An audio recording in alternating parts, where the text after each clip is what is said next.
According to China EV Post, BYD has launched the 2025 Seagull, just 5 months after the Glory Edition update on March 6.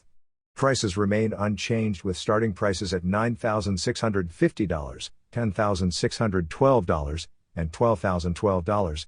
The Seagull continues to be offered in 3 variants with no changes in core specs. The Seagull's battery options include 30.08 kWh and 38.88 kWh packs. The range is 189 miles for the lower 2 versions and 252 miles for the highest priced version. The vehicle has a 55 kilowatts electric motor and accelerates from 0 to 31 miles per hour in 4.9 seconds.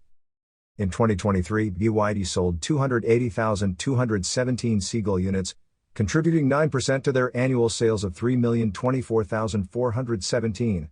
In June alone, 36,066 Seagull units were sold, a 56.77% increase year-on-year.